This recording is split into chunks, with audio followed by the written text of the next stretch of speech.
Dahil masayang okasyon ang graduation, may sorpresa kami sa mga graduate para malubos nila ang kanilang bakasyon. Ang summer nila, ginawa naming mas exciting dahil sinagot namin ang kanilang outing. Ang edukasyon, tunay na yaman mula sa mga magulang. Pero marami sa ating kabataan ang hindi nakakapagtapos dahil sa kakulangan. Para sa ilan, sakripisyo at sipag ang naging puhunan para makagraduate. Sa kanila, aming isinurpresa ang isang all-day kasiyahan na hindi mapapantayan. Ang cum laude in journalism na si Keno Mishoka ng Lyceum Manila at mga magna cum laude in education na sina Jennifer Quintos at Camille Atienza ng Bulacan Agricultural State College ang makatatanggap ng good news ngayong summer vacation. Dito sa isang resort sa Bulacan, dinala namin ang mga hardworking graduate.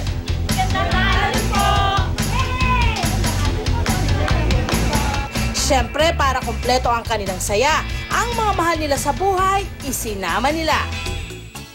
Si Keno, kasama ang pinsang si Kit na madalas daw niyang nauutangan. Malaki po yung utang na loob ko sa kanya sa pagtulong niya sa akin ngayong pag-aaral ko sa college. Si Jennifer naman, bit-bit ang mga chikiting na pamangkin at ang kapatid na si Lerma.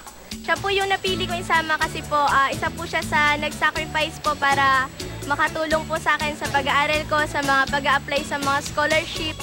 Sa selebrasyon naman ni Camille, kasama ang kanyang supportive Mami Ligaya at ang best friend na si Clariza. Hi, sa wakas! Nakagraduate na ang aking anak. After 4 years, we have a chance na mag-swimming together. Bago magtampisaw sa tubig, syempre pupunuin muna namin ang kanilang tiyan. Kaya una muna ang breakfast for the champions.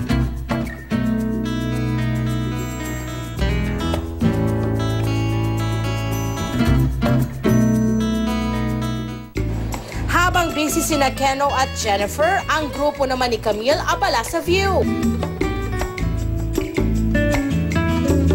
Ang ngiti ng mag-ina abot hanggang langit. Paano ba naman hindi naging biro ang pinagdaanan ni Camille para makapagtapos ng pag-aaral? Dahil walang trabaho ang ama at nasa bahay ang nanay, nagsumikap si Camille maging scholar. Ang ekstrang bayarin, siya na rin ang umako. Lumarakit po ako sa hosting ng mga birthdays, kasal. Kaya deserve ni Camille ang break. At ang mga alon ng swimming pool, kanina pa kayo hinihintay.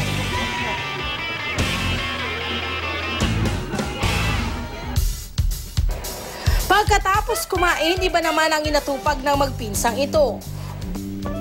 Boys will be boys, kaya ayan, billiards muna.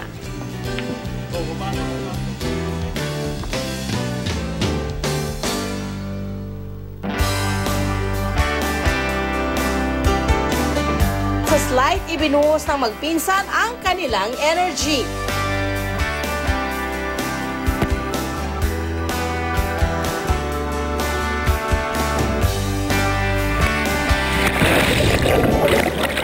Okay sa all right, diba?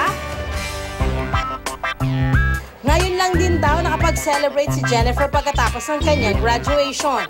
Gaya ni na Camille at Kino, scholar rin si Jennifer. Hindi kasi kayang matustusan ng kanyang mga magulang ang gastusin sa eskwela mula sa kinikita sa pagbebenta ng pakwan. Buti na lang at hindi sumuko si Jennifer, kaya't kasama natin siya ngayon sa libreng good news para sa kanya at mahal sa buhay. Halos hindi nga mapaahon ang magkapatid at kanyang mga pamangkin sa pool.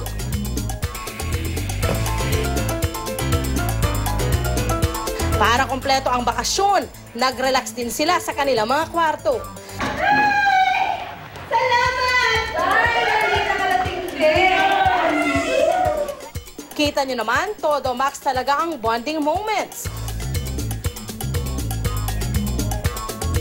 Ang all-day pass nila sa resort, truly memorable celebration daw na may tuturing. Salamat po sa good news. Sobrang busog. Ay, naku, sa swimming, ang sarap!